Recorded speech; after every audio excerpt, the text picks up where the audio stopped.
Hi there!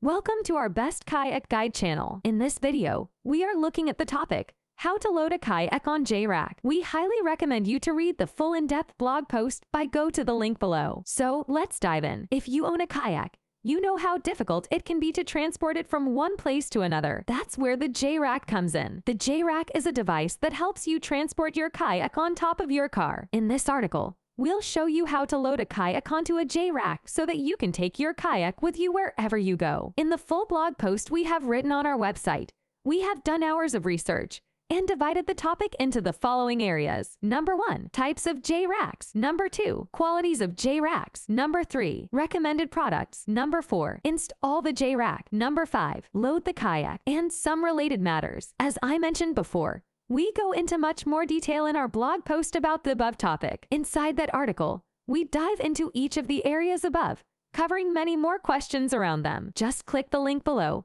and you can read all about the research we have done on this topic. See you inside the blog post, and let us know if you have any more questions in the comments below. Have a great day, and thank you for checking out bestkayakguide.com.